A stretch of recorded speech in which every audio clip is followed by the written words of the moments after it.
नाज़रीन, आप सबको बहुत बहुत ईद मुबारक। और आज ईद के दिन ख़ास तौर पे स्पेशल शो लेकर आपकी खिदमत में हाजिर होते हैं, क्योंकि आप जानते होंगे कि बाकी दिनों में तो वही रिवायती गुफ्तगू मईशत के मुतल्लिक होती है और हम बातें भी कुछ इसी नौइयत की कर रहे होते हैं, लेकिन ईद के दिन हम कोशिश करते हैं कि शो की हैयत और शो का अंदाज़ थोड़ा बदल जाए, कुछ और मज़े की बातें हों और आपका दिल खिल जाए। तो बात यही है कि ईद के दिन हर कोई ख्वाहिशात और उमंगों के साथ निकलता है घर से और अपनी ज़िम्मेदारियां पूरी कर जब घर आए, थोड़ी देर जब टीवी देखे तो प्रोग्राम देखकर भी उसकी तबीयत जैसे खिल सी जाए। हमारे साथ बहुत ही अहम मेहमान आज शामिल गुफ्तगू होंगे सदर Karachi chamber of commerce and industry जनाब रेहान हनीफ साहब। वेलकम करता हूं आपको, साथ में ईद मुबारक। थैंक यू जी, आपको भी ईद मुबारक, बल्कि आपके तमाम सामीन को भी ईद मुबारक। रेहान हनीफ साहब कराची की एक अहम, मैं कहूँगा कारोबारी शख्सियत होने के नाते मेरे जहन में उभरते बहुत सारे सवालात हैं। आज तक जब भी प्रोग्रामों में बात हुई तो आपके साथ बहुत ही खुश किस्म के मौज़ूआत पे बात हुई। लोग आपकी शख्सियत के बारे में जानना भी चाहते होंगे, ये भी सोचते होंगे कि साहब ये भी हमारी तरह क्या वैसे ही ईद गुजारते हैं जैसे हम ईद गुजारते हैं। तो सबसे पहले ये बताएं कि आज ईद के दिन क्या वो लोग जिनकी आपसे नहीं बनती, क्या वो भी ईद मिलने आ सकते हैं आपके पास, या आप लोग उसी तरह ताजिर सियासत में ज़रा क्या कहते हैं आप? पहली बात तो ये कि ईद का दिन तो होता ही मिलने मिलाने का और रंजिशें भूलने का है, लेकिन हमारी कोई ऐसी, मेरी कोई ऐसी रंजिश है नहीं। अच्छा। और जितनी भी ताजिर बरादरी है, तो देखिए मैं एक मखसूस ग्रुप का तो प्रेसिडेंट नहीं हूँ ना, मैं तो कराची चैम्बर का प्रेसिडेंट हूँ और चैम्बर में तो सब आते हैं। जिन्होंने हमें वोट दिए वो भी आते हैं और जिन्होंने हमें वोट नहीं दिए वो भी आते हैं। तो लेकिन तबीयत से मिलनसार हैं आप? बिल्कुल मिलनसार हूँ, आपको नहीं अंदाजा आप मुझे जानते, लोग जानना चाहेंगे। नहीं बिल्कुल। हाँ। बिल्कुल हम कोशिश करता हूँ कि हर एक से कुछ इखलाकी से मिलें, और ऐसी कोई बात नहीं है कि डिफरेंस ऑफ ओपिनियन हर जगह होते हैं। जी, लेकिन सबसे मिलना होता है, मुख्तलिफ शादी ब्याह पे, हर जगह पे, इफ्तारियों में, रमजान में, हर जगह सहरियों में, सब जगह मिलना हो, तो ऐसी कोई बात नहीं है, बिल्कुल सबसे मिलना चाहिए। अपनी निजी जिंदगी में भी रिश्तेदारों में कोई एक आध ऐसा रिश्तेदार होता है जो बहुत पसंद होता है। ईद के दिन बंदा सोचता है कि आज वो आएंगे तो उनसे मुलाकात होगी। कौन वो बुजुर्ग या आपके हम उम्र कोई रिश्तेदार हों जिनसे आपको मिलने का बहुत ज़्यादा वो होता है, तजस्सुस भी होता है, ख्वाहिश भी होती है? ऐसे तो काफ़ी रिश्तेदार हैं, अल्लाह का शुक्र है, सारे रिश्तेदार भी अच्छे हैं। अच्छा। सबसे मिलने का नहीं, ये आपने क्यों कहा सारे रिश्तेदार अच्छे? सब अच्छे हैं। अब आप मेरी लड़ाई ना करें। नहीं, वो आपने डिप्लोमेट भी हैं आप, सबसे बना के चलते हैं। सब अच्छे हैं, लेकिन सब में कौन ज्यादा अच्छा है? कोई एक बुजुर्ग तो होंगे, कोई रिश्तेदार होंगे जिनसे ज्यादा। अब बुजुर्ग वैसे अब खानदान में कम ही रह गए, कोई ऐसा है नहीं, लेकिन ये है कि सब सारे रिश्तेदार, कजन्स वगैरह, मेरे इन लॉज में सबसे ही अच्छा है। सारा दिन मसरूफ ही गुजरता है, आना जाना लगा रहता है, कहीं ना कहीं दावतें लगी रहती हैं। तो घर वालों की फरमाइशें पूरी करते हैं ईद से पहले और ईद पर? करनी पड़ती है। अच्छा, पड़ती, मजबूरी है। अच्छा, अजब सा सवाल है, लेकिन ईद पर तो पूछ सकते हैं, बीवी की ज्यादा सुनते हैं या बच्चों की ज्यादा सुनते हैं? नहीं, मेरे ख्याल में बेगम की ज्यादा सुनते हैं। अच्छा, ज्यादा सुनते हैं। बच्चे अब अपने इंडिपेंडेंट हैं, मैरिड हैं सब, और वो मुझसे जी आप तो खुद नहीं, मेरे कहने वाला था, फिर मैंने कहा शायद आपको भाभी ना छोड़े अगर मैंने कह दिया आपकी उम्र कैसी लगती है। नहीं, मेरे तो तीनों बेटे हैं, तीनों की शादी हो चुकी है। अच्छा, हो चुकी है। और अल्हम्दुलिल्लाह दादा भी। तो फिर वो जो दवाई इस्तेमाल करते हैं या क्रीम इस्तेमाल करते हैं मुझे भी दीजिए, ताकि उससे मुझे भी फायदा हो। ना कभी जिंदगी में कोई दवाई इस्तेमाल की है, अच्छा, ना कभी कोई क्रीम इस्तेमाल की है। अच्छा, और बस ये अल्लाह ताला खुश इखलाकी से अगर आप पेश आए लोगों से, अच्छा, और बुग़्ज़ ना रखें, तो उम्र के असरात कम हो जाते। नहीं, वाकई में मैं हैरान हुआ, मुझे नहीं लगता था, क्योंकि खुद भी लड़के से लगते हैं। क्योंकि उन्होंने कहा जब के बच्चों की शादी हो गई तो मुझे यकीन नहीं आया। मेरे बाहर हैं तो जाहिर बात है कि वो अपने तरीके से ईद मना रहे हैं फिलहाल, और कोई लेकिन उनसे दूरी महसूस तो होती है। हाँ, मजबूरी है कि इस दफा मेरी कुछ जिम्मेदारियां ऐसी हैं कि मुझे यहाँ रहना पड़ रहा है, वरना ईद इकट्ठे ही मनाते हैं आमतौर पर, हम जाते हैं। अच्छा अच्छा। और अब कहने आधे सवाल तो आपने छोड़ दिया, हमने तो कहा कोई नन्हे मुन्ने बच्चे होंगे तो हम आपको छेड़ेंगे कि आप लाड करते हैं, आप ईदी देते हैं या नहीं देते। आपने तो मामला ही खत्म कर दिया। मगर बच्चों की शादी करवा दी तो भाई फिर वो तो ईदी देते होंगे, वो ईदी लेते कहाँ? ईदी तो अभी भी मुझे देनी पड़ती है। हाँ, अच्छा, अच्छी ईदी देते हैं या कुछ? लेने वाले तो इस मामले में कारोबारी लोगों के साथ उठने बैठने की वजह से कुछ ईदी लेने वाले तो, ईदी देने वाला तो अब कोई है नहीं। हाँ, अब लेने वाले हैं मेरे पास, हाँ, कोई नहीं रहा। अच्छा, बाकी हाँ, ये भी होता है। देखो उम्र के अंदर एक वक्त ऐसा आता है, जी, वो बचपन में होता था कि भाई इंतजार होता था कि इकट्ठी करते थे। बिल्कुल, और उस वक्त ये इंतजार होता था जब कोई मेहमान आ जाते थे घर पे मिलने के लिए, तो खास तौर पे सामने जाके बैठ जाते थे कि यार उसको याद आए तो वो कुछ ना कुछ तो दे, कुछ पकड़ा दे ईदी। तो अच्छा, ये और सब सादा जहन था बच्चों का, लालच भी नहीं करते थे। कोई 10 का नोट भी देते तो ले लेते थे बच्चे, जमा कर लेते थे, नए नोट इकट्ठे करते थे। आजकल तो बच्चों की डिमांडें ही और होती हैं, ईद पे टेलीफोन लेंगे, फलाना वाला लेंगे, फलाना वाला लेंगे। अब तो बच्चों ने पैसे लेना बंद कर दिए, बोलते हैं रुपए की कदर कुछ नहीं रही। आप हमें सामान दिला के, फॉरेन एक्सचेंज में दिया जाए। हाँ, या फॉरेन एक्सचेंज में दिया जाए या तोहफे तायब की सूरत। और आपको पता है बच्चों ने तो आजकल फहरिस्तें बनाई होती हैं, तो इसमें भी कोई बुराई नहीं। देखिए वो उम्र के साथ साथ ना ईद मनाने का तरीका और ईद की खुशियाँ वो चेंज होती रहती। तो जब छोटे होते थे तो अब सुबह नमाज पे जाने की ही इतनी खुशी होती थी कि यार नींद ही नहीं आती थी रात को कि सुबह नमाज पे भी जाना है। और फिर इसी तरह दोस्तों में छोटे मिलना, ईदी मिलनी, तो कुछ जाके बाजार से चीज़ लेनी। तो वक्त के साथ साथ ये खुशियाँ जो है ना चेंज होती रहती हैं। तो अगर देखा जाए सही मानों में तो ईद की जो हकीकी खुशी है वो बच्चों की ही है। सही, बड़ों की कोई जिम्मेदारी है, खुशी इतनी नहीं है जितनी जिम्मेदारी। अच्छा, मैं आपको बड़ी अजीब सी बात बताऊं, या आपने बचपन की जो याद दिलाई, आपके यहाँ भी ऐसे ही होगा। महल्ले में भी लोग एक दूसरे को मिलते मिलाते थे, और बल्कि जब लोग ईद की नमाज के लिए जा रहे होते थे तो जब कहते हैं कि मस्जिद बदल लेनी चाहिए, लेकिन सुबह में मुलाकात हो जाती थी लोगों के साथ या वापसी पे मुलाकात हो जाती थी। आमतौर पे लोग कहते हैं कि ईद के मौके पर मस्जिद बदल लेनी चाहिए। दूसरी जो मैंने जो सुना है आपको बता रहा हूँ, मुझे पता नहीं, लेकिन रिवायत के मुताबिक लोग बोलते हैं कि मस्जिद बदल लेनी चाहिए। लेकिन फिर भी मैं देखता था महल्ले में लोग मिल लेते थे बाहर। आजकल मैंने ये देखा है कि ये ख़त्म हो गया, काफ़ी कम हो गया। जिस मोहल्ले में मैं रहता हूँ वहाँ पे ख़त्म नहीं हुआ, लेकिन वहाँ पे मिलना जुलना है हमारा, बहुत अच्छा मिलना जुलना है सबसे। और बल्कि अभी थोड़े दिनों पहले इफ्तार भी सब पूरे मोहल्ले ने एक साथ की, ऐसा तो बड़ी अच्छी बात है। तो हमारा थोड़ा मोहल्ला डिफरेंट है।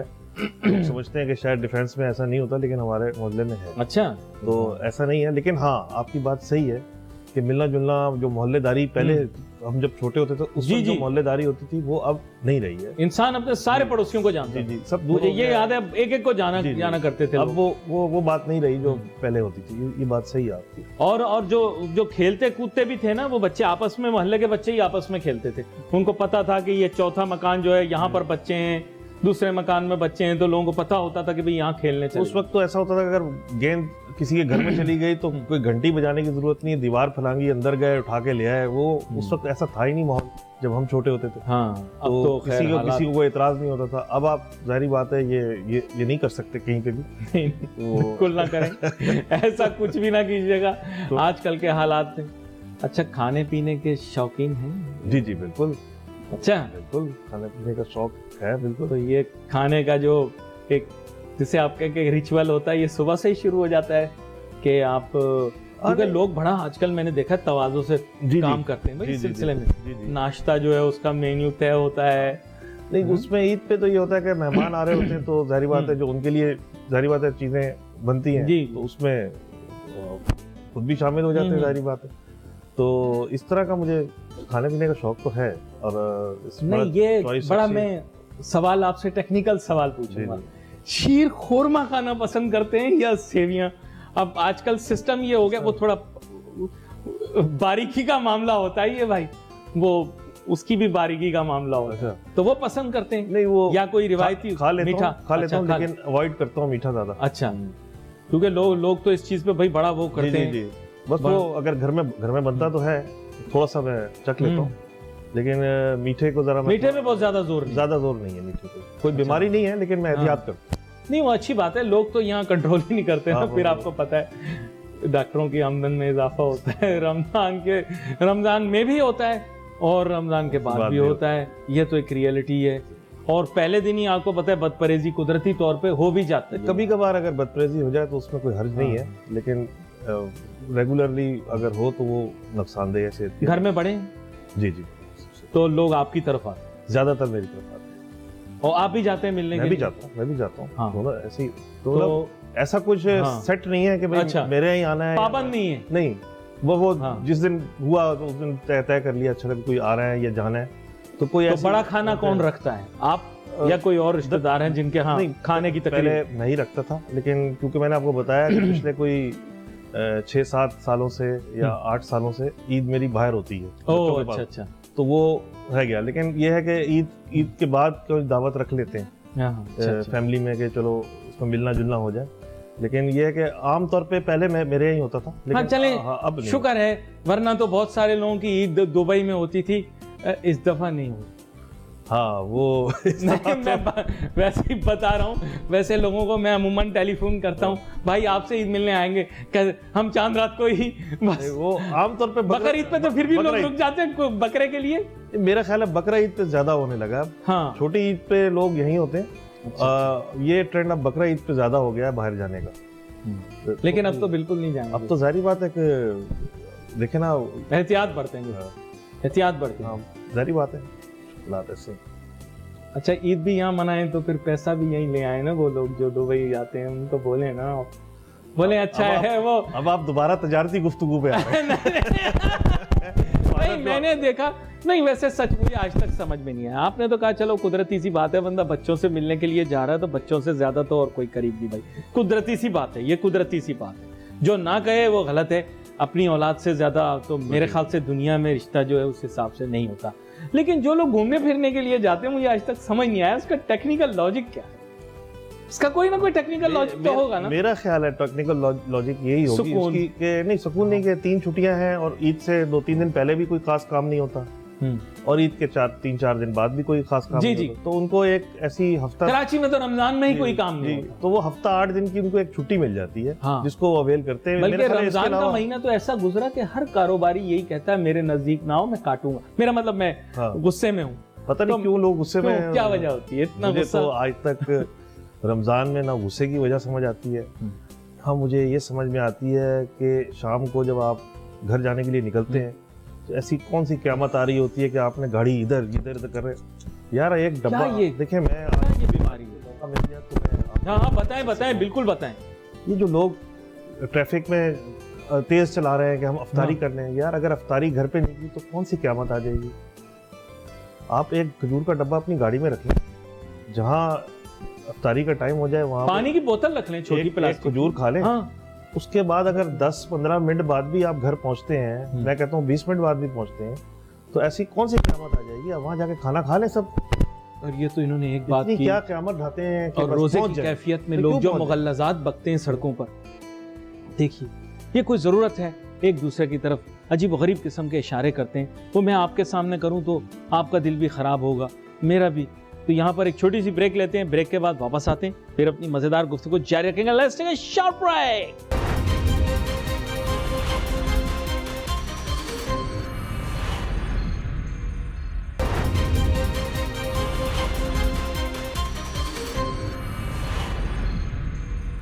नाज़रीन, welcome back after the break. बड़ी मज़ेदार गुफ्तगू हो रही है, ईद का दिन है, जनाब रेहान हनीफ साहब के साथ। रेहान हनीफ साहब, एक मसला और भी है।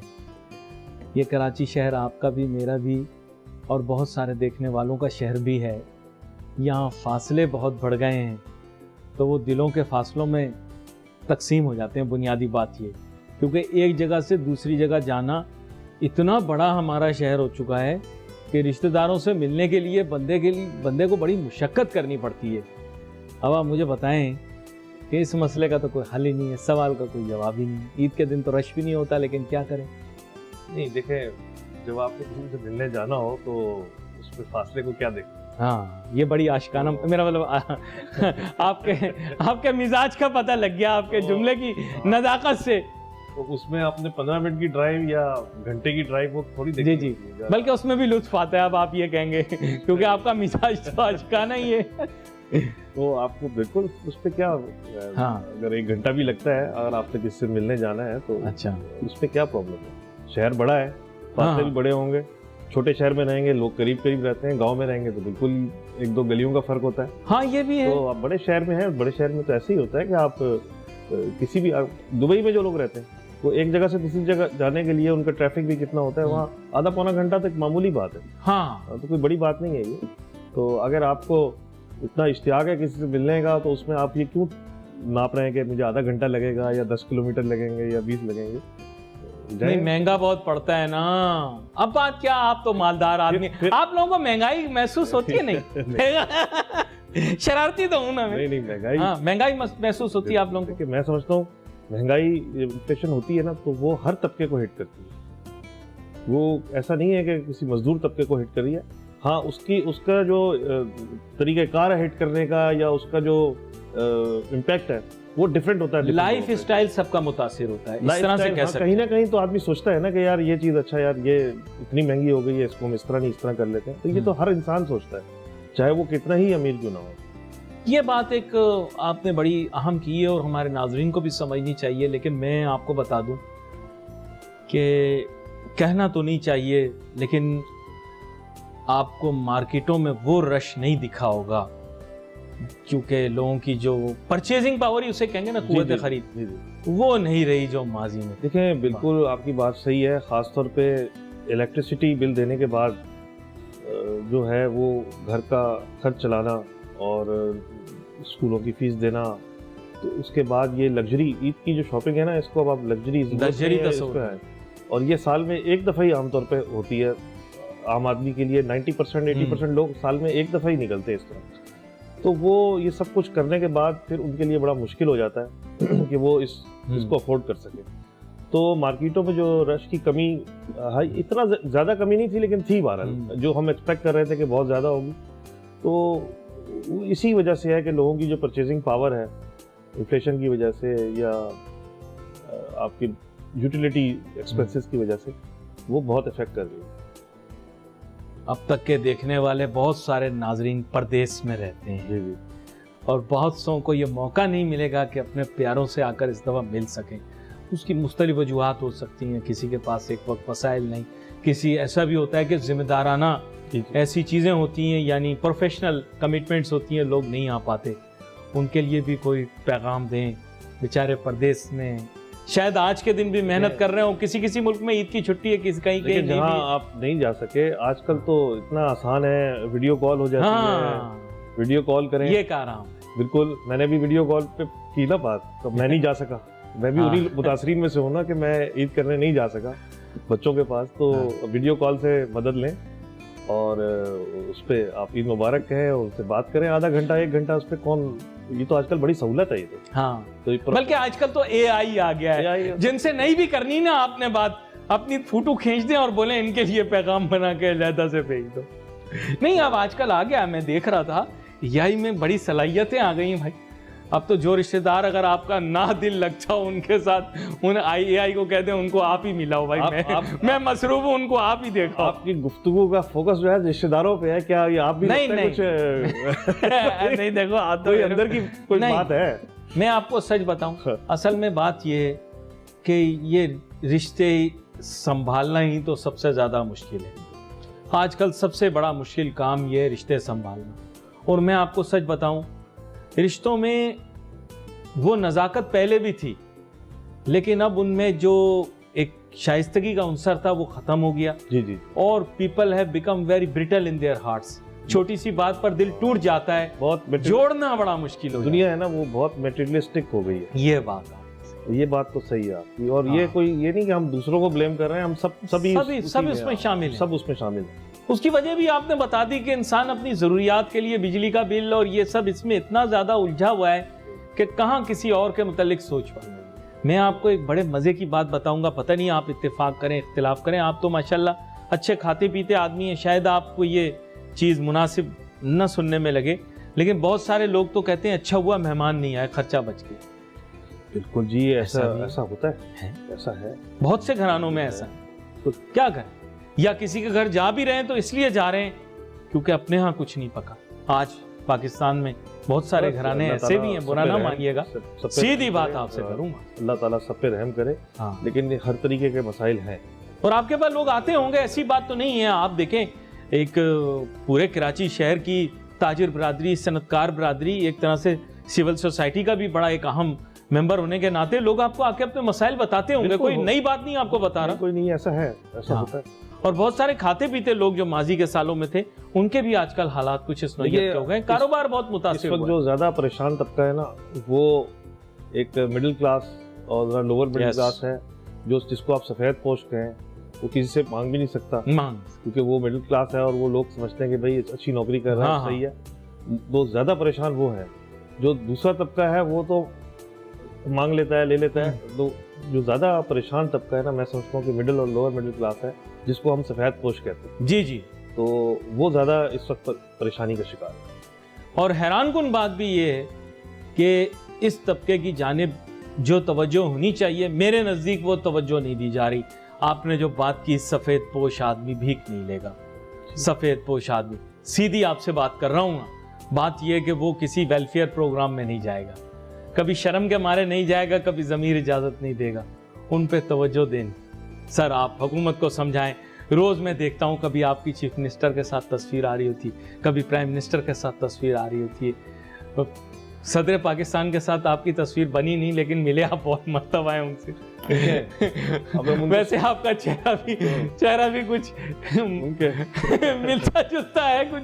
तो देखें, बात ये है कि उनके महबूबों से, जी जी, नहीं ये बात है। वो देखें, बात ये है कि जब हम गवर्नमेंट से या किसी भी इदारों से, सरबराहों से मिलते हैं, तो यकीनी तौर पर इस किस्म की गुफ्तगू होती है और इस किस्म की चीज़ों पे बात होती है। आप उनको जरूर समझाएं। देखिए, समझाना तो शायद मुनासिब लफ्ज़ नहीं है, क्योंकि समझ तो उनको पहले ही सही है। अच्छा, हम उसको हाईलाइट करते हैं, एम्फसाइज करते हैं कि नहीं, ये प्रायोरिटी है, ये हम कर सकते हैं। और मैं समझता हूँ उनको एहसास भी है, उनको पता भी है, लेकिन बहरहाल हर तरफ की कोई ना कोई मजबूरियाँ होती हैं। जो नहीं, मिसाल के तौर पर क्या इस वक्त आपने कहा था 300 मतलब बिजली 300 यूनिट फ्री देंगे, आपने दिए ही नहीं। दे आपकी बात नहीं कर रहा, जिनसे आप मिले बात करें, बोले चलो 100 ही फ्री दे दो। अगर क्या वज़ीर आज़म की ख्वाहिश नहीं होगी कि बिजली सस्ती मिले लोगों को? लेकिन उसके लिए तो बहुत ज्यादा एक नेकनामी आ जाएगी ना, एक पॉजिटिव, लोगों के ख्यालात बदल जाएंगे। लेकिन जाहिर बात है, कोई ना कोई मजबूरी तो है ना। तो मैं यहाँ पे एक बात कहूँगा कि ऐसी बहुत सी तंजीमें हैं जो अच्छा काम कर रही हैं, यस, और वो इसमें खाने पिलाने का सब काम कर रही हैं। No doubt. मैं समझता हूँ कि अब इन तंजीमों को ये फ्री के खाने खिलाने और इस तरफ पैसे लगाने से बेहतर ये है, क्योंकि उसमें शहर पे बोझ बढ़ रहा है। लोग फ्री का खाना खाने के लिए कराची आते हैं, यहाँ पे भीख भी मांगते हैं, पैसे भी मांगते हैं, और मुफ्त पे खाना भी मिल जाता है। इससे अब हमें पॉलिसी को, इन तंजीमों को पॉलिसी चेंज करनी चाहिए। इस खाने से निकल के जो लोग यहाँ पे काम करने आए हैं और हकीकत में वो काम कर रहे हैं, मजदूरी कर रहे हैं या कहीं जॉब कर रहे हैं, उनकी मदद करनी चाहिए। अब उनको कैसे ढूंढेंगे आप?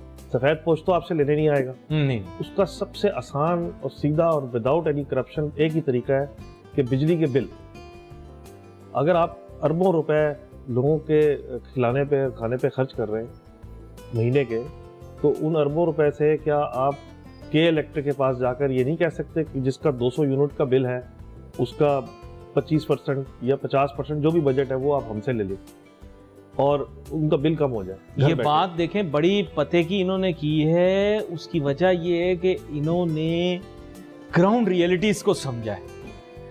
पाकिस्तानियों की तनख्वाहों का एक बड़ा हिस्सा बिजली के बिलों की जानिब चला जाता है। तो देखिए, जब आप इसमें करप्शन भी नहीं होगी, क्योंकि अगर फॉर एग्जांपल 5 अरब रुपए, बल्कि आप हमें सोलर प्लेटें लेकर दें।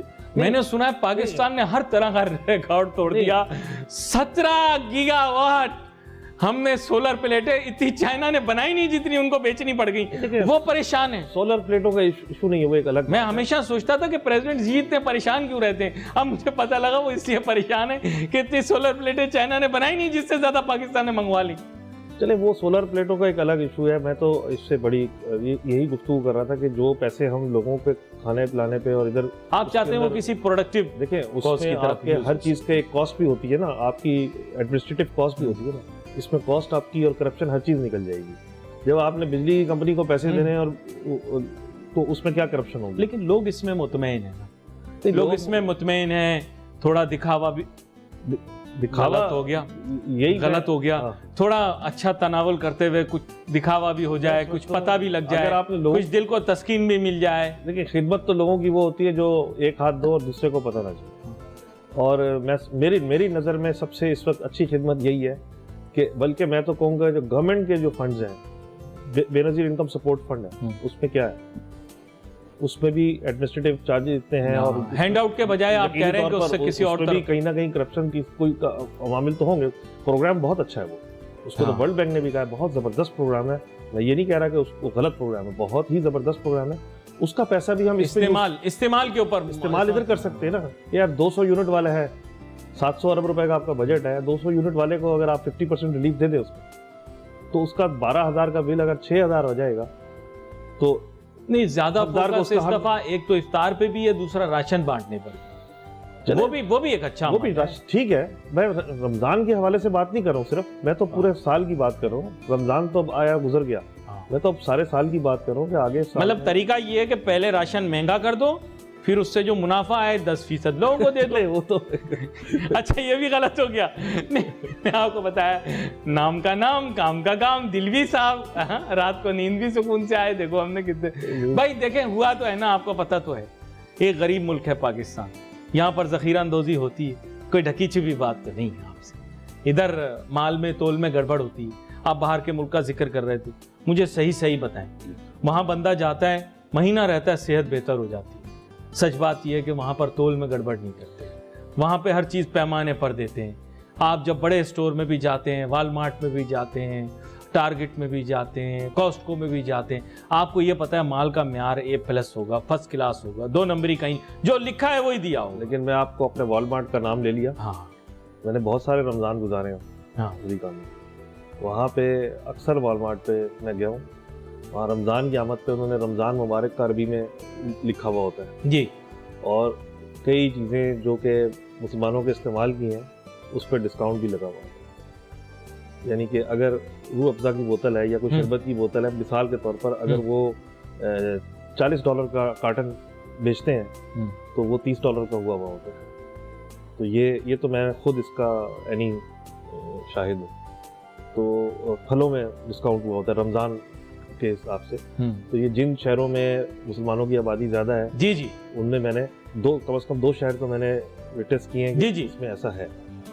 और बड़ा रिगार्ड करते हैं, मैं आपको बताऊं, बड़ा रिगार्ड करते हैं जी। कुछ आप टीवी पर देखते हैं, ऐसा कुछ भी नहीं है। अमेरिका के लोग भी बड़े नरम दिल हैं, मेरी जो ऑब्जर्वेशन है मैं आपको बता रहा हूँ, और उनमें बर्दाश्त का मादा बहुत ज़्यादा है। हाँ है कहीं कहीं नस्ल परस्ती, इसमें कोई शक नहीं है, हर जगह होती है, हर जगह होती है उधर भी है। लेकिन ये है कि वहाँ पे भी इन चीज़ों का, रमज़ान का और दूसरों के एहतराम करते हैं, बिल्कुल दूसरों के मज़हब का। तो हर किस्म के मज़हब के लोग हैं। हाँ। तो वहाँ सब किस्म का हर मज़हब का ख्याल। और मैंने 2 साल पहले ईद भी वहाँ की थी, बड़ी ईद, और जब मैंने बड़ी ईद वहाँ पर की है तो मेरे ख्याल से जितना बड़ा इज्तिमा वहाँ पर मैंने ईद का अटेंड किया, शायद कराची में उतना बड़ा मैंने ईद के नमाज पे इज्तिमा की नमाज में बहुत बड़े ग्राउंड को साइज के हिसाब से बता रहा हूँ। जी बिल्कुल, ग्राउंड्स पे और जामा मस्जिदों में बहुत बड़ा और बड़े लोग आते हैं। और वहाँ ईद की नमाज आमतौर पे जो बड़ी मस्जिदें हैं उनमें 3 होती हैं और 2 तो हर जगह होती है, यानी कि 2 टाइमिंग। एक सुबह का, क्योंकि सब लोगों ने वहाँ तो छुट्टी नहीं होती, तो उन्होंने 2-3 टाइम्स रखे हुए होते हैं कि जो 7 बजे नहीं पढ़ सकता वो 8 बजे आ जाए, जो 8 बजे पढ़ सका वो 9 आ जाए। और ईद की नमाज के बाद जब बाहर निकले हैं तो तब भी लोग खाने की चीजें लेकर आए हुए थे और सब एक दूसरे को खाने की चीजें दे रहे थे। स्टॉल लगा होता है चाय का, बाज़ जगह कुछ ज्यादा खाना पीना भी, नाश्ते का एहतमाम होता है, ग्रेटिस, कम्प्लीमेंट्री वो बुफे लगा हुआ होता है, वो आप करना चाहे तो करना। तो वो मेरे लिए बड़ा हैरानकुन था, यकीन करें। ये तो आम है वहाँ मस्जिदों में, और बड़े जज्बे के साथ लोग आए थे, इसी तरह हमारी तरह तैयार होकर। कुछ लोग जैसे पाकिस्तानी बहुत, मैं तो कहता हूँ आप केटू की पहाड़ी पे भी चढ़ जाए तो आपको पाकिस्तानी मिल जाएगा, वहाँ पर भी जाएंगे तो पाकिस्तानी हर जगह होते हैं। शलवार कमीज जो है वो तो एक नेशनल ड्रेस सही हो गया। बाकी वहाँ बहुत सारे मुसलमान, आपको पता है पाकिस्तान से ज्यादा बड़ी मुसलमानों की आबादी हिंदुस्तान में आबाद है रिहान हनीफ साहब। जी। अगर हमारी आबादी इस वक्त 25 करोड़ है तो 25 करोड़ से ज्यादा मुसलमान हिंदुस्तान में मौजूद हैं। बिल्कुल है। और वो भी ईद मनाते हैं और वो भी मुसलमान हैं। वहाँ के बहुत सारे उलमा मशहूर हैं और आपके बहुत सारे पाकिस्तान में जो उलमा हैं ये उनके उस्ताद वहाँ हैं। जी, आप चाहें तो जी बिल्कुल वहाँ से तालीम लेकर आए हैं। ये मैं फैक्ट बता रहा हूँ लोगों को। देवबंद है वो सारा। हाँ बिल्कुल। देवबंद बरेली दोनों वहीं पर हैं, तो वहीं से हैं। और उनके साथ साथ जब इनका होता है वहाँ पे तो ये वहाँ जाते भी हैं। बाकी भी दुनिया में हर जगह पर ईद मनाई जाती है। बहुत मुसलमान है दुनिया में। हमारे लोग तसव्वुर करते भी हमारे अलावा कोई दुनिया में नहीं, पता नहीं दुनिया में कहाँ कहाँ जगह पर। अब तो लोग चीन जाना शुरू हुए, आपका भी चक्कर लगता होगा। मॉस्को गया था। हाँ अच्छा। मॉस्को में जो वो वहाँ पे साहब हमें लेके जा रहे थे, जो वहाँ के ट्रेड कॉमर्स के थे, वहाँ के चैम्बर के थे, तो वो एक मस्जिद में लेके गए। तो वो बाहर से दिखाई तो वो बहुत ही बड़ी मस्जिद थी। शायद पाकिस्तान में ना हो इतनी बड़ी मस्जिद, बहुत बड़ी मस्जिद, बहुत बड़ी मस्जिद थी। और उन्होंने कहा ईद के दिन ये रोड, मेन रोड जो है, हाईवे, ये बंद होता है, इधर तक सफ़े आ जाती है। तो आप अंदाजा करें, मुझे नहीं पता था कि मॉस्को में भी इतने मुसलमान हैं। तो मॉस्को में मुसलमान तो दुनिया में अब तो आहिस्ता आहिस्ता चीन का भी पता लग रहा है लोगों को। जब ये वीलॉगिंग शुरू हुई है तो लोगों को पता लगा चीन में कितने मुसलमान हैं और तरह तरह के मुसलमान हैं। यकीन करें, जो जाता है बंदा तो वहाँ परेशान हो जाता है। वो भी ये कहते हैं साहब हम जो हैं वो सिंधी हैं, हम पंजाबी हैं, हम बलूची हैं, हम पठान। तफरीक हर जगह पर है। मुझे नहीं पता था वहाँ पर भी है। वहाँ पे भी कोई बोलता है हम हान मुस्लिम हैं, हम हुई मुस्लिम हैं, हम फलाने हैं, हम फलाने। हम भी हैरान होते हैं साहब इतने मुसलमान वहाँ बसते हैं और करोड़ों में मुसलमान। और जैसे इन्होंने जिक्र किया वहाँ बीजिंग के अंदर भी इसी तरह सिलसिला है, लेकिन वो बताना पाकिस्तान में इजाज़त खैर नहीं।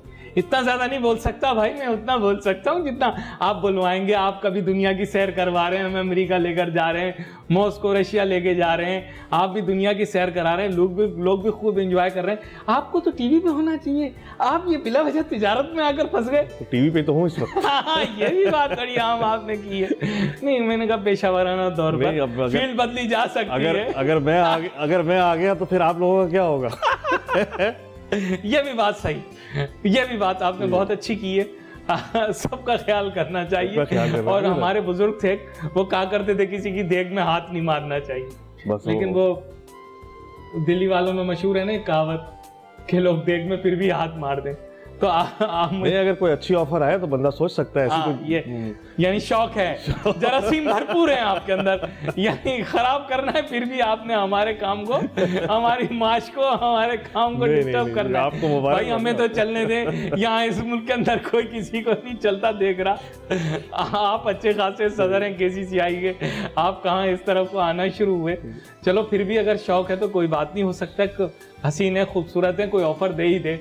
लेकिन ऑफर कोई और ना आ जाए जिसके बाद फिर उसके बाद भाभी हमसे नाराज हो जाएंगे। इनको ऐसी ऑफर लाए आप थे, ऐसी ऑफरों के अब दिन गए। अच्छा दिन गए, अब गए। अच्छा चलें, सेव कर लिया। भाभी इनको कुछ ना कहिएगा आप। अब टीवी पे तो यही बोलना पड़ेगा। हाँ बिल्कुल, खैर आफियत के साथ इन्हें छेड़िएगा नहीं। बिल्कुल, ये टीवी पर तो आ गए। अच्छा ये बताइएगा कि ये आपके जितने बाकी ताजिर रहनुमा हैं, क्या इनकी ईद की मसरूफियात बहुत प्राइवेट नेचर की होती हैं या ये भी ईद पर आ जाते हैं मिलने के लिए? क्योंकि ईद पर अमूमन कहते हैं ना कि अपने तो अपने होते हैं, तो फिर कहते हैं कारोबार में तो सब पराये होते हैं। नहीं, तो ये लोग ईद पर आते हैं। दरअसल ईद पे सबकी अपनी फैमिली मसरूफियात होती हैं।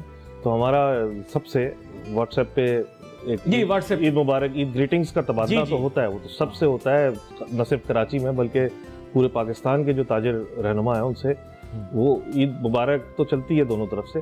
लेकिन जाहिर बात है सबकी इस ईद का महदूद 1-2 दिन होते हैं और उसके अंदर सबकी अपनी फैमिली कमिटमेंट्स होती हैं। जी बिल्कुल। तो वो इस तरह का मिलना मुश्किल है। लेकिन मैं बिल्कुल इसमें ईद के कोई हफ्ते 10 दिन के बाद एक ईद मिलन पार्टी कराची चैम्बर रखेगी, जिसमें हम अपने कौंसल जनरल्स को भी बुलाएंगे और अपने जो साथी टीवी एंकर्स को भी बुलाएंगे, उनको भी बुलाएंगे। किसी और क्या करें अभी, किसी और को शरारत बनती है, किसी और को बुलाए ना बुलाए, आपको जरूर बुलाएंगे। हाँ बताइए, बहुत सारे लोग हैं, देखें ये रमज़ान में सारा रमज़ान कहते रहे हमें दावत इफ्तार से प्यार है, हमें दावत इफ्तार से प्यार है, इनको किसी ने भी इफ्तार पे ना बुलाया। आजकल तो इफ्तार की दावतें भी इतनी निजी नौयत की हो गई और महंगाई इतनी बढ़ गई कि लोग इफ्तार पे भी बुलाते हैं तो बंदे गिन के बुलाते हैं। और तो अब देखें ईद का दिन आ गया, तो अब उसके बारे में तो अब यादगार ताज़ा नहीं करेंगे, लेकिन आपको वैसे बता रहे हैं कि ये रमज़ान भी बड़ा मुश्किल गुजरा लोगों के लिए, जो बेचारे दावतों के मोहताज थे वो खाली पेट ही गए। नहीं गलत बोल रहा हूं। दावतें तो खैर इस रमज़ान में भी बहुत हुई हैं। अच्छा। और ऐसा भी हुआ है कि एक एक दिन में 2-2 3-3 इफ्तार, और एक जगह खजूर खाई और भाग के दूसरी जगह गए, दूसरी जगह कुछ खाया, सब जगह हाजिरी भी लगानी होती है। जी जी। तो सहरी की दावतें और इफ्तार की दावतें तो इस दफा तो बेहिसाब हुई। हाँ आजकल वैसे नया ट्रेंड चला है सहूर। तो आपने रमजान में सहरी, मतलब सहरी को, उसकी भी बहुत दावतें हुई। हाँ उसकी तो बहुत दावतें लोगों ने की भी, और डेली है, डेली हुई है। हाँ डेली हुई है, पब्लिश की लोगों ने, पब्लिश होती हैं, और फिर लोग जैसे लोग इफ्तार से ज्यादा अब सहूर का ट्रेंड आ गया है। तो मेरे ख्याल रोजा रखना मुश्किल। फिर गलत बात कर दी मैंने ईद वाले दिन। असल में सहरी पे इसलिए जोर होता है क्योंकि इफ्तार पे तो बंदे का पता लग जाता है ना चेहरे से। जी जी जी। फिर गलत बात कर दी, एक से एक गलत बात कर रहा हूँ। असल में पहला दिन है ना, नाश्ता पेट में गया है तो सारी बातें, खाना जाता है तो बातें निकलती हैं। आपका जो निज़ाम हज़म है ना, वो आदि नहीं है इस वक्त भरने का। हाँ वो सब निकाल रहा है बाहर, सब बाहर आ रहा है। और देखें इस दफा नहीं, लेकिन मैं आपको एक बात बताऊं, रमजान का महीना मुश्किल भी गुजरा, रमजान के महीने में तकालीफ भी रही, लेकिन यहाँ पर एक अहम नुक्ता होता है, मैं ईद पर जिक्र कर देता हूँ आपकी दफा। हमारे फिलिस्तीनी भाई बहुत तकलीफ और परेशानी का शिकार है, बेसरो सामानी में है। हमने बायकॉट तो ख़त्म कर दिया, लेकिन उनकी मुश्किलात ख़त्म ना हो। तो मैं आपके तवस्सुस से भी गुजारिश करना चाहूँगा, और मैं यही कहूँगा कि उनके लिए खैर की हम लोग दुआ भी करें और उनको याद रखें। इस मौके पर हमारे लिए उन तक इमदाद पहुँचाना बहुत मुश्किल है। आपको पता होगा वहाँ मिस्र के रास्ते इमदाद जाते। देखिए इस ईद की खुशियों में सब मुसलमानों को, खास तौर पे उन लोगों को जो मुश्किल में है, उनको नहीं भूलना चाहिए। बहुत कुछ हो गया और बहुत कुछ होना बाकी है। अगर आप लेकिन अल्लाह सबकी खैर, फिजिकली आप कुछ नहीं कर सकते तो कम से कम अपनी दुआओं में उनको याद रखें। हमारे फ़लस्तीनी भाई हैं, और मैं समझता हूँ मुसलमान कई जगहों पे तकलीफ में है। खाली हमारे कश्मीर में मुसलमान, हमारे सबसे पहले तो हमारे लिए कश्मीर है, कश्मीर के हमारे जो भाई हैं वो एक तकलीफ में हैं, और वहाँ पे कई उनके रहनुमा कैदोबंद की सोबतें बर्दाश्त कर रहे हैं।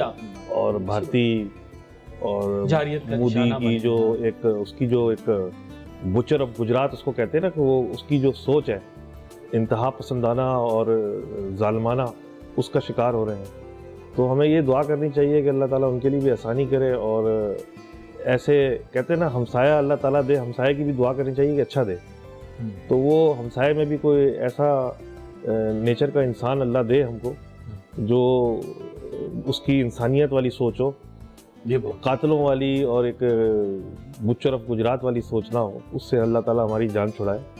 एक छोटी सी ब्रेक, फिर वापस गुफ्तगू जारी, और कुछ मज़ेदार सवालात जो कि कुछ खट्टे मीठे से हों वो इनसे पूछूंगा। Let's take a short break.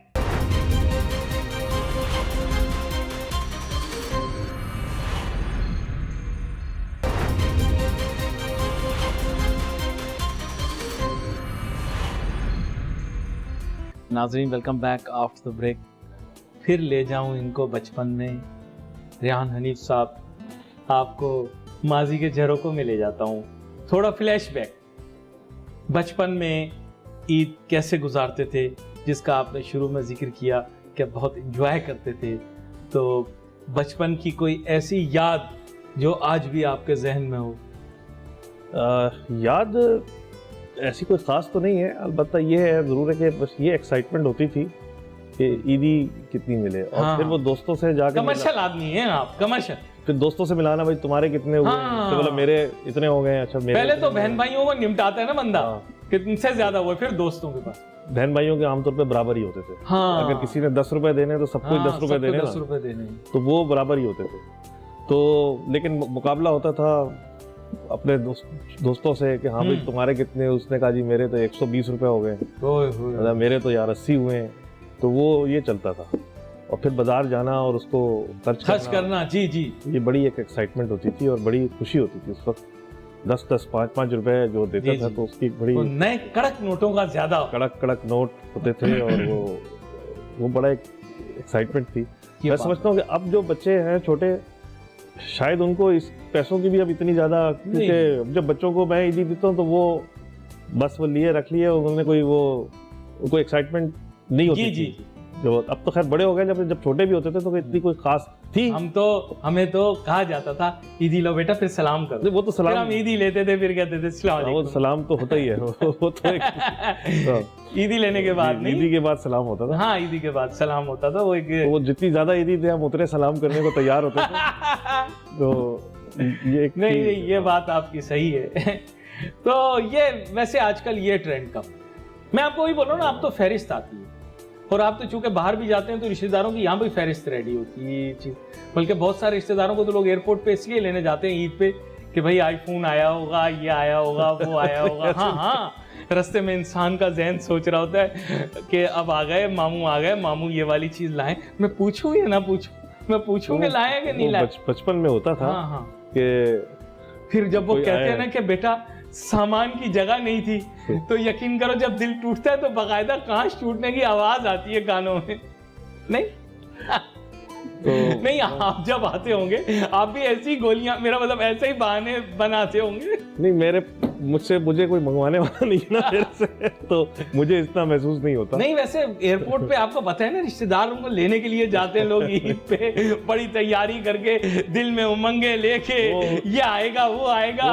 उन लोगों के लिए जाते हैं ना जो दुबई या सऊदी अरब रोजगार के लिए गए हुए होते हैं।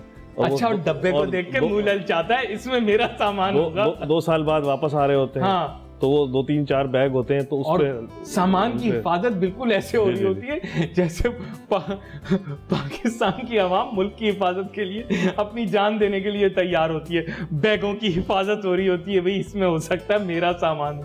और फिर दिल बड़ा टूटता है जब जिप खुलती है और अंदर से किसी और का सामान निकलता है। नहीं, मैंने लोगों के जज्बात की अक्कासी कर दी। आपके तजुर्बात तल्ख हैं इस मामले में, लगता है।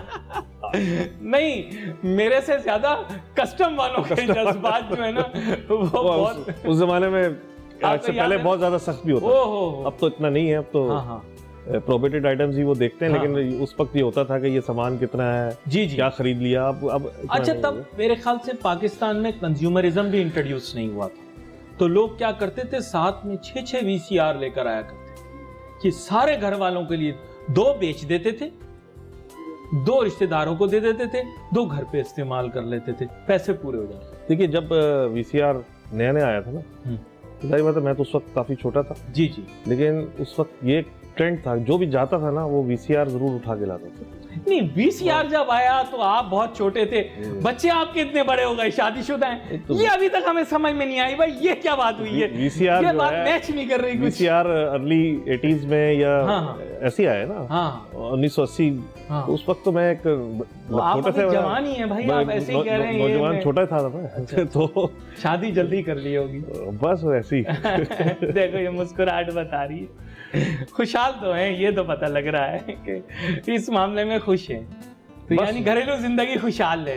बाकी चीजें ठीक है। बस ठीक है। बस ठीक है, इतनी होनी चाहिए। बहुत ज्यादा भी हो जाए तो भी मसला है। तो भी मसला है। हाँ, तो भी मसला है। ये भी बहुत कहते हैं शुगर कम भी नहीं होनी चाहिए। हाँ, लेकिन शुगर ज्यादा भी नहीं होनी चाहिए। ये अच्छा मशवरा है। तो ये आप बुजुर्ग ताजिर सनतकारों को बताएं। नहीं, अब वो क्या, उन्हीं के तजुर्बात से तो मैं सीख रहा हूँ। अच्छा, उनके तजुर्बात से आप सीखे, क्योंकि लगता है भाई उनकी तो बड़ी कड़वाहट होगी जिंदगी में। नाम लिए बगैर बोल रहा हूँ भाई, हो सकता है उसमें भी कोई कुछ हो, क्योंकि उनके मिजाज भी तल्ख है। आपकी तरह खुश मिजाज नहीं है वो, उनके साथ इस तरह की खुश मिजाजी हमें महसूस नहीं होती। अच्छा। वो संजीदा ही गुफ्तगू कर रहे होते हैं। नहीं, आज तो संजीदा गुफ्तगू तो मैं भी करता हूँ। लेकिन आज तो ईद का प्रोग्राम है। नहीं, आपकी बातों से ऐसा नहीं लग रहा कहीं से भी। आपके जो सवाल है वो संजीदा मिजाज है कहीं से भी। आप वही है, इंतजार में भी मजा आता है, सफर में भी मजा आता है। जितना लंबा रहे उतना अच्छा रहता है, सफर जितना लंबा हो। ये तो तजुर्बात है जिंदगी के ना, और वो वक्त गुजरा है पुराना, तो उसके मैंने अपने मुशाहिदात और तजुर्बात आपसे शेयर किए। नहीं हमें पता लग गया, अब हम आपको ऐसे ही प्रोग्रामों में बुलाएंगे। बल्कि हो सकता है कि बहुत सारे एंकर्स जो हैं जो आजकल ख़वातीन की लड़ाइयाँ ख़त्म कराने में मसरूफ़ हैं, उनको हमारा मेहमान पसंद आ जाए। आज लग भी बड़ा खूबसूरत रहा है, पता लगा ये उन्हीं प्रोग्रामों के अंदर औरतों के सरों पे हाथ रख के और उनके घरेलू मसले हल करवा रहे हो। आपका बहुत शुक्रिया रेहान हनीफ साहब। हमारी ख्वाहिश ये है कि इस तरह ताजिर सनतकार बिरादरी के दरमियान भी आप हम आंगी और इत्तेहाद पैदा करें और कराची की तरक्की के अंदर अपना एक किरदार अदा करें। ना सिर्फ के कराची के ताजिर सनतकार बिरादरी की नुमाइंदगी करें, बल्कि कराची शहर की भी नुमाइंदगी करें, पाकिस्तान की भी नुमाइंदगी करें। यहाँ के मसाइल के हल के लिए आप लोग काम करें। और जितने तरक्की याफ्ता ममालिक हैं वहाँ पर सनतकार ताजिर ही हैं जिन्होंने अपने ममालिक के मुख्तलिफ किस्म के मसाइल को हल किया है, चाहे वो दुनिया का कोई भी मुल्क हो। नाजरीन, आप देखेंगे कि ताजिर सनतकारों का बड़ा अहम किरदार होता है। एक मरतबा फिर से आपको ईद मुबारक, हमारे नाजरीन को ईद मुबारक, and we wait for your messages on Facebook. अपना बहुत बहुत ख्याल रखें। अली नासिर हमारी टीम को इजाज़त दें। अल्लाह।